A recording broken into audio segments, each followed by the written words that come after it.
Most people think the hardest part of a sting operation is the technical setup, the wiring, the signal bouncing, the lens concealment. They're wrong. The hardest part is the silence. It's sitting in a darkened room, watching the people you're supposed to love reveal who they actually are when they think no one is looking. It's the cold, hard weight of a truth you can't unsee. When my son-in-law, Derek, stood on that stage at their 10th anniversary gala and raised a glass to my daughter, calling her his guiding light and partner in all things, he didn't realize that I had already hijacked the hotel's internal server. He didn't know that behind that massive 4K projection screen, a countdown was ticking. In exactly 4 minutes, the entire room, including his business partners, his wealthy parents, and his mistress in the third row, would see exactly what his guidance looked like in the dark. They all saw me as Arthur, the retired, slightly eccentric grandfather who spent too much time tinkering with old gadgets in the garage. To Derek, I was a nuisance, a senile relic who lived on a fixed pension and probably couldn't program a microwave. He had no idea that before I retired, I was the senior director of technical operations for a private intelligence firm that governments didn't officially acknowledge. I didn't just fix cameras. I built ghosts. And Derek was about to find out that when you play with a ghost, you're the one who ends up getting haunted. The humiliation didn't start at the party. It started 3 months ago, during a Sunday brunch that was supposed to be a celebration of Elena's promotion to senior architect. I was sitting at the end of the long marble top table in their smart home house. Derek insisted on filling with the latest consumer-grade security tech. I remember looking at the cameras he had installed in the corners of the ceiling. Ring, Nest, Arlo, consumer toys. They were leaky, easily bypassed, and sent data to servers that I could crack in my sleep. Derek loved them because they made him feel like a king in a digital castle. "Pops, you're drifting again," Derek said, his voice cutting through my thoughts like a dull blade. He didn't look at me. He was busy scrolling through his Bloomberg terminal on his phone. "Elena, did you tell your father about the situation with the guest house?" Elena looked down at her plate, her fingers nervously twisting her wedding ring. "Derek, not now. It's my celebration." "It needs to be said," Derek snapped, finally looking up. His eyes were cold, the eyes of a man who viewed people as assets or liabilities.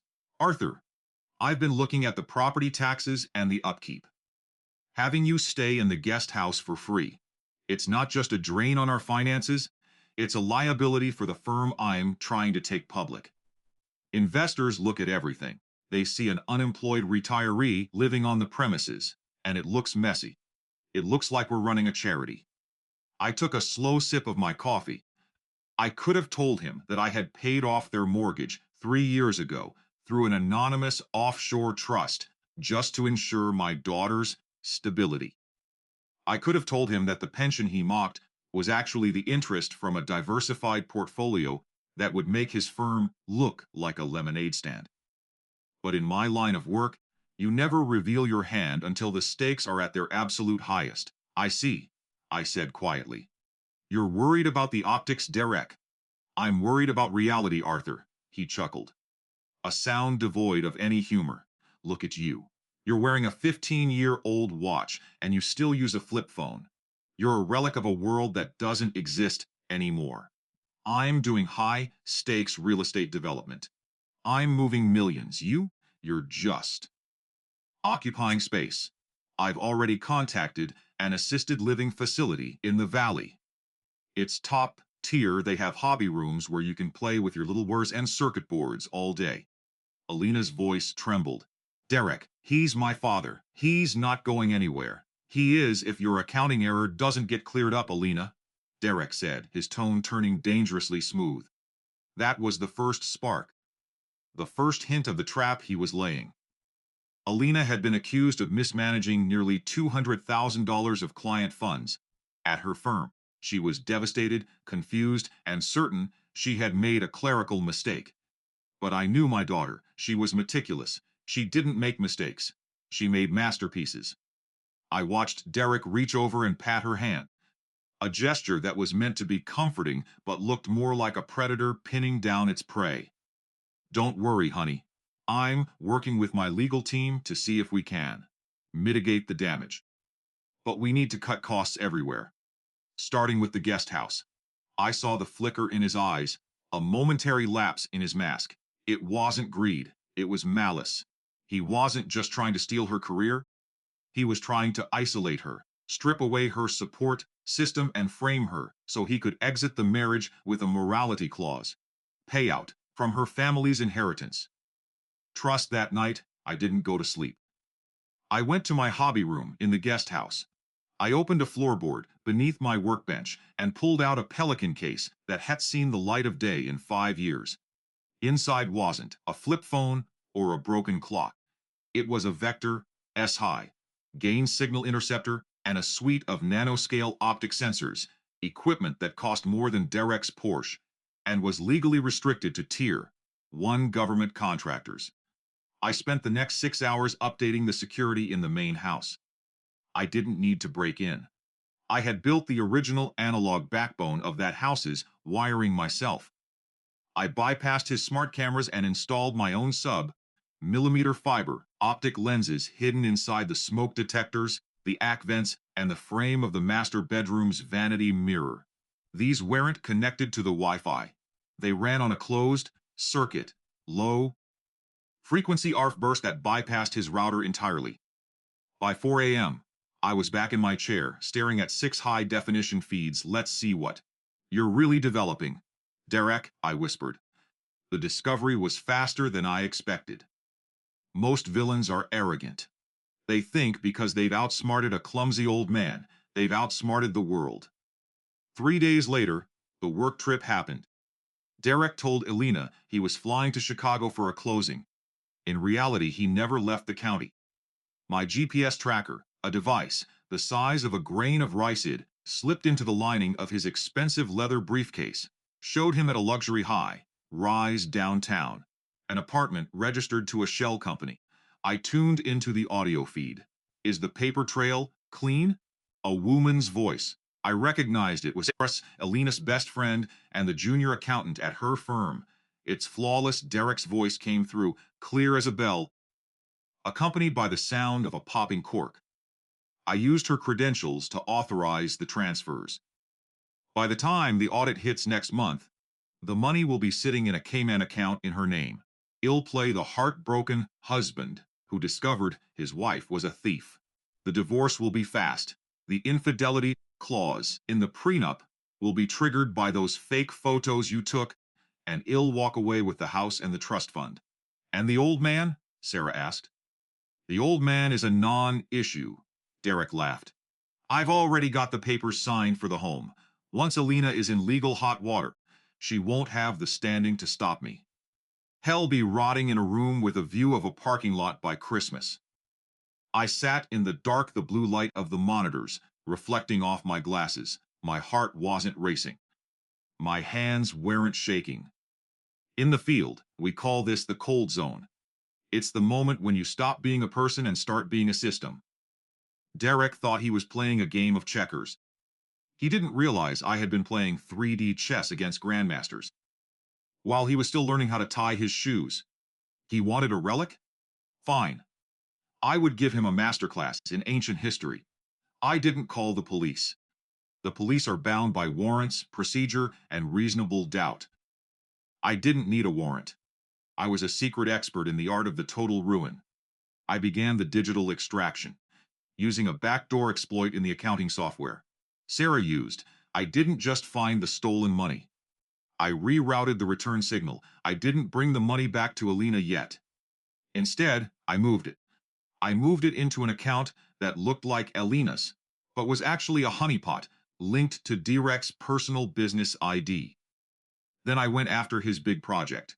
Derek was courting a group of institutional investors for a $500 million development deal. He had lied about his liquid assets to secure the bridge loan. He was using Elena's stolen money as the collateral he didn't actually have. I spent the next 2 weeks becoming his shadow. I didn't just watch him. I breathed his data. I intercepted his emails, his encrypted messages to Sarah, and his private recordings of his plans to frame my daughter. I had enough to destroy him in a courtroom. But a courtroom is quiet. A courtroom is private. And for what he did to my daughter's spirit, for the nights I heard her crying in the kitchen because she thought she was losing her mind, and her career, a courtroom, wasn't enough. He wanted a grand stage. He wanted the 10th anniversary party to be his coming out as a solo power player. He had invited the press, the investors, and every influential person in the city. Perfect, I muttered as I finalized the script for the evening's entertainment. Every show needs a climax. I spent the final 48 hours before the party doing what I do best: infiltration. The hotels of team was good, but they were no match for a man who used to tap into embassy servers from a moving van. I replaced their master file with a special presentation of my own. I hardwired a bypass into the main ballroom's lighting and sound console. The morning of the party, Derek saw me in the garden. He was wearing a $3,000 suit, looking like the king of the world. "Arthur," he said, adjusting his cufflinks, "I hope you packed your bags. The car for the facility arrives tomorrow morning. Try not to make a scene at the party tonight. Just sit in the back, eat your steak, and keep your mouth shut." I looked at him, really looked at him, and for a second I almost felt pity. He was so small, so transparent. "Don't worry, Derek," I said, a small, cold smile touching my lips. "I won't say a word. I'm going to let the technology do all the talking." He laughed, patted my shoulder like I was a stray dog, and walked away. He had no idea that I had already initiated the live stream protocol. The countdown was at T minus 10 hours, and the world was about to see the secret expert at work. The thing about modern criminals is that they're lazy. They trust the cloud. They trust encryption they don't understand. Derek believed that because he had a secure folder on his laptop and a private messaging app, his secrets were written in stone. He didn't realize that in my world, there is no such thing as a digital vault. There are only doors that haven't been kicked in yet. The week before the anniversary party, I decided to give Derek a little taste of the instability he was planning for my daughter. I didn't want to destroy him, yet I wanted to tenderize him. I started with his bridge loan. He was waiting for a final verification from a consortium of investors to release the first $40 million for his Sunset Towers project. I didn't need to hack the bank. That's messy and leaves a trail for the feds. Instead, I used a man-in-the-middle MITM attack on his office's local network. Every time his CFO sent an updated balance sheet to the investors, my script intercepted the PDF, altered 3 decimal points in the liquid assets column, and flattened the file before it hit the outgoing mail server. To the investors, it looked like Derek was hemorrhaging cash. To Derek, the emails looked perfectly normal. I sat in the guest house, watching the chaos unfold through his office webcam. Derek was pacing, his face a shade of purple id only seen on ripe plums. "What do you mean the audit failed?" he screamed into his phone. "The numbers are there! Look at the secondary ledger!" I watched him slam his fist onto his mahogany desk. On my second monitor, I was looking at the real-time feed from Sarah's laptop at the accounting firm. She was sweating. She knew if the audit went deep enough, her adjustments to Elena's accounts would be flagged. "Derek, something is wrong," Sarah whispered into her headset. "The internal server is lagging, and I keep seeing a ghost process running in the background. It's titled Legacy Maintenance." "I can't kill it," I chuckled to myself. Legacy Maintenance. It was a little joke for my own benefit. "Just fix it," Derek roared. "We have the party in 4 days. If that loan isn't greenlit by then, I can't make the announcement. And if I can't make the announcement, the board will vote for a new CEO." This was the beauty of the secret expert approach. I wasn't just a hacker. I was a ghost in his machine, turning his own ambition into a noose, while Derek was spiraling.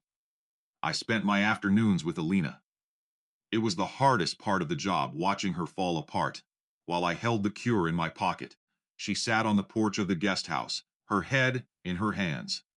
"Dad, I think I'm going to lose my license," she said, her voice small and broken. "The firm they found transfers. I don't remember making. They have my digital signature on every document. How could I have been so careless?" I sat down next to her, placing a hand on her shoulder. I wanted to tell her everything. I wanted to tell her that her father was a man who had once located a silent submarine in the middle of the Atlantic. But the secret in secret expert isn't for my protection. It's for the efficacy of the strike. "Elena, look at me," I said, my voice steady.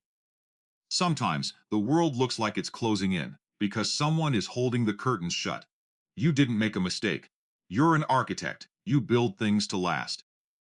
You wouldn't crumble a foundation. Trust your work. Trust yourself," Derek says. "I should just plead guilty to negligence," she whispered. "He says, hell, take care of the fines if I agree to a quiet divorce and let him keep the house. He says it's the only way to save my reputation." I felt a surge of cold fury, but I kept my face a mask of grandfatherly concern. "Derek is thinking about Derek, honey. Just wait for the party. Everything changes at the party." "Why the party?" she asked. "Because," I said, standing up. "That's when the light is the brightest, and shadows can't hide in the light." The final piece of the setup required a physical touch. 3 days before the event, Derek generously allowed me to help him move some crates of expensive champagne to the hotel venue. He thought he was using me for free labor. I used the opportunity to gain access to the grand ballroom server room. While the hotel staff was busy with the floral arrangements, I slipped away. I wasn't a senile old man anymore. My movements were fluid, practiced. I bypassed the keypad on the server room door, using a frequency clonerid hidden in a pack of gum. Once inside, I didn't destroy anything. I simply added a network-attached storage diode to device the rack tucked behind a bundle of fiber optic cables. I tied it into the hotel's main projection system. This little box contained the master movie. It was a compilation I had spent nights editing. It didn't just have the recordings of Derek and Sarah plotting in the apartment. It had the forensic data trail, the MAC addresses of Derek's laptop, showing he was the one who authorized the stolen transfers. It had the metadata from the fake photos of Elena's infidelity, showing they were photoshopped on Derek's own device. But I needed one more thing, the live stream. I needed Derek to admit it. In real time, while he thought he was safe. I returned to the guest house and prepped the bait. I knew Derek's vanity was his greatest weakness. I sent him an anonymous tip via an encrypted email, pretending to be a disgruntled employee from the Bridge Loan Bank. The email claimed that a private investigator hired by the bank was going to be at the party, looking for evidence of fraud. As I expected, Derek panicked. He did exactly what a guilty man does when he's scared. He sought out his co-conspirator to get their stories straight. The night before the anniversary, I watched the feed from the master bedroom.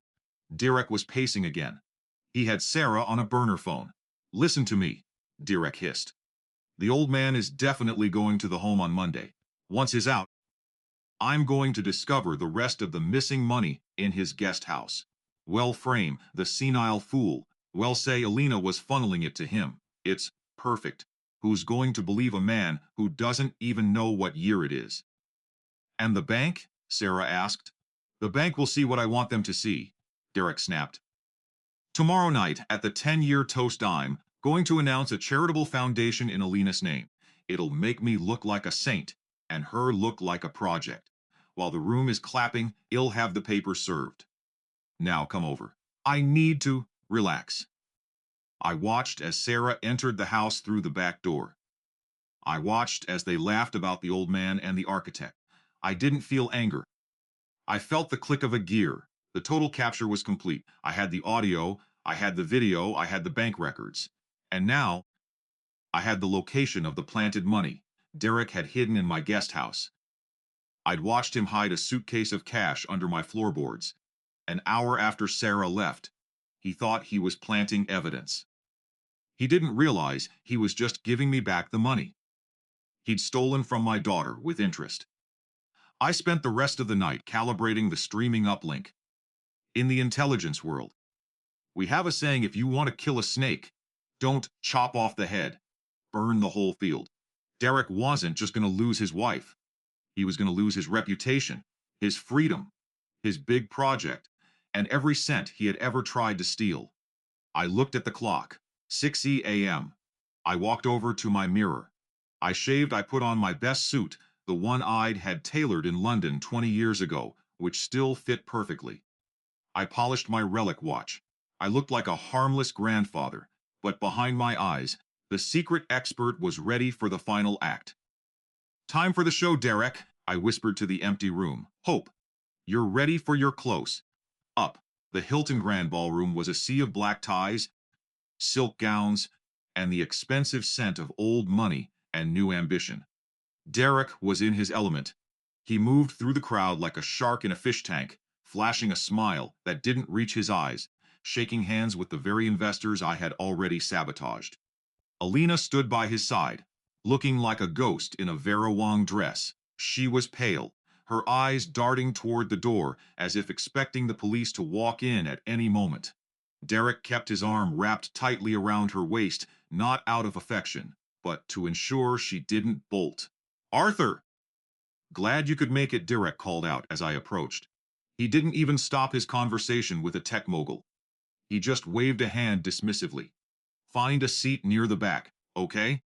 The AVE team is going to be running some heavy equipment, and I don't want you getting in the way or tripping over a cord. It'll stay out of the light." "Derek," I said softly. "I prefer the shadows anyway," he chuckled, turning back to his guests. Typical, a man out of time. I walked toward the back of the room, near the sound engineer's booth.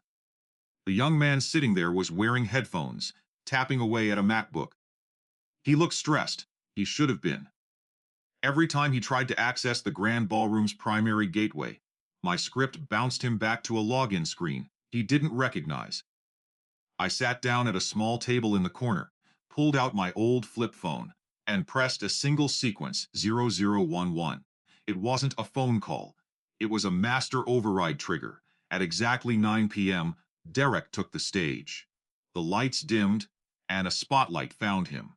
He looked radiant, the very picture of success.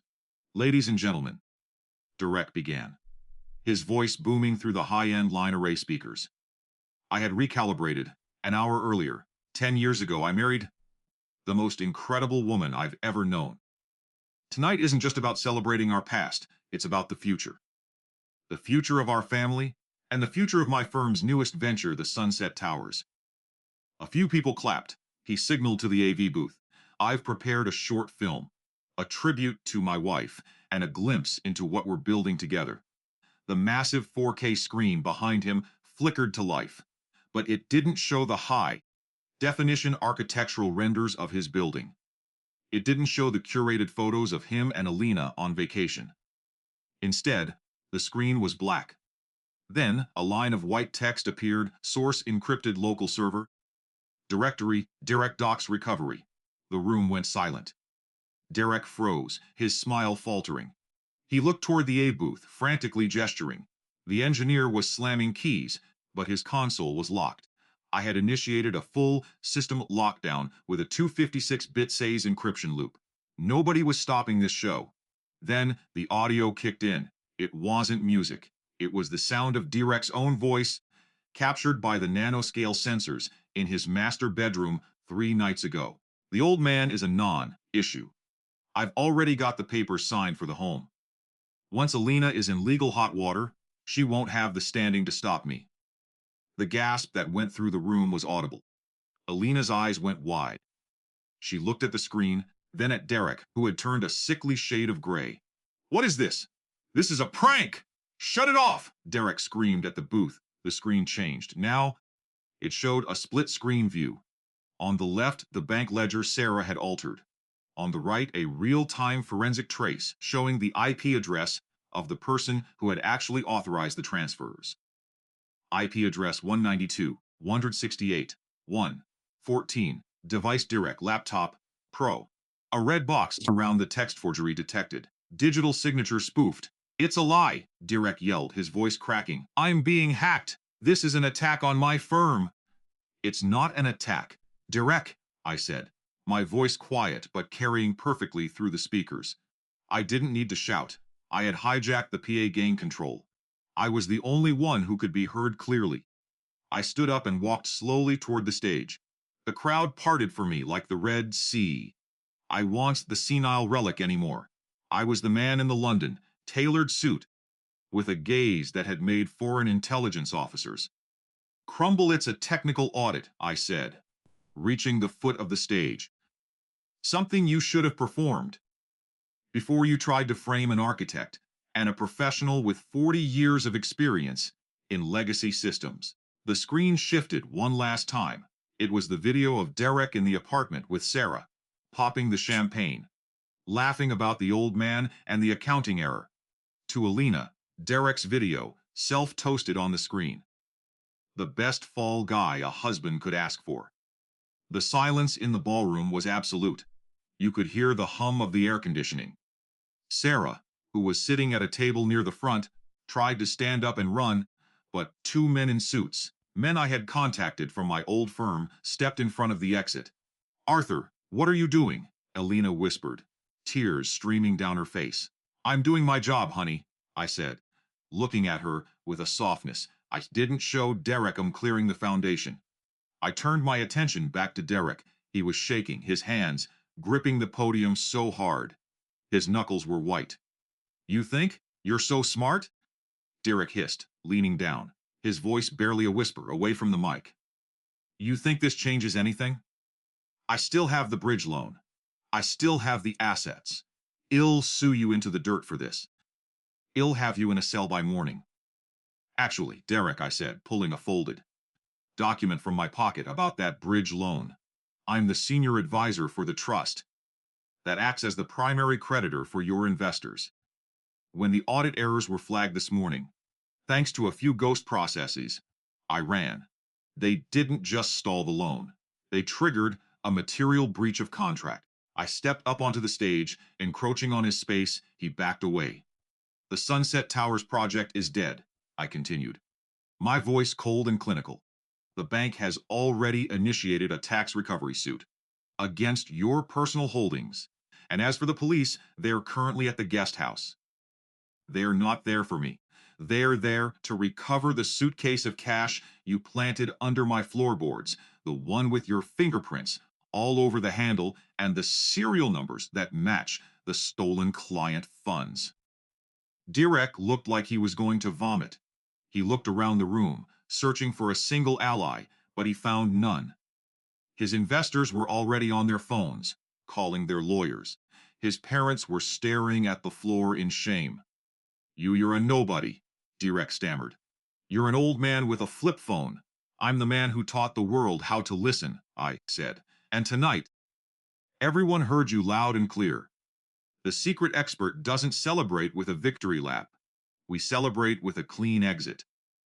As the police entered the ballroom to take Derek and Sarah into custody for fraud, embezzlement, and conspiracy, I walked Elena to the door.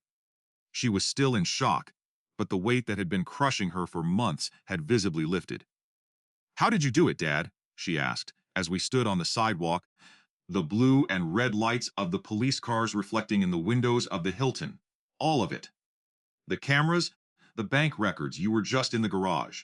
The garage has very good fiber optic throughput. Elena, I said with a wink, and never underestimate a man who knows how to use a relic. What happens now? Now, you go to the DAS office tomorrow morning. My colleagues have already delivered a hard drive with the original unedited ledgers. Your name is already being cleared. As for the house, well, since Derek used client funds for the down payment, the bank is foreclosing. But don't worry, I bought the debt this afternoon. It's yours, clean and clear. She hugged me then, a tight, desperate hug. I thought I was losing everything. You were just losing the trash, honey. The structure is still sound. I watched her get into a car with her lawyer. Then I turned back to the Hilton. Derek was being led out in handcuffs. His suit was wrinkled, his hair a mess. He looked small. He saw me and stopped. The officers tried to pull him along, but he dug his heels in. "You ruined me," he spat. "You've been watching me this whole time? Like a voyeur? You're sick." "I wasn't watching a man, Derek," I said. Stepping close to him one last time, I was watching a systemic failure. "I spent my life protecting people from predators like you thought. Because I was old, I was obsolete, but in my world, old just means I've seen every trick you think you invented ill. Be out in 5 years," he hissed. "In 5 years, you'll be a felon with no credit, no assets, and a reputation that wouldn't get you a job flipping burgers," I said, my voice sharp as a razor. "You didn't just lose the money, Derek. You lost the administrative search warrant I filed against your offshore shell companies. Everything you've ever hidden is being unraveled right now. You're not going to a facility like the one you picked for me. You're going to a state-run cell where the only smart technology is the magnetic lock on your door." I turned my back on him before he could respond. He wasn't worth the breath. 2 weeks later, I was back in my garden. The guest house was quiet. The hobby room was packed away. The high-gain interceptors and fiber. Optic lenses returned to their pelican cases. I was sitting on the porch, working on a 1950s radio that had a blown vacuum tube. It was a simple fix, but it required patience. Elena walked over, carrying 2 glasses of lemonade. She sat on the steps, looking at the main house, which was finally hers again. "You don't know," she said. "I still don't understand half of what you did. The lawyers are calling you a digital forensic miracle." "I'm just a man who pays attention, Elena," I said, soldering a wire back into place.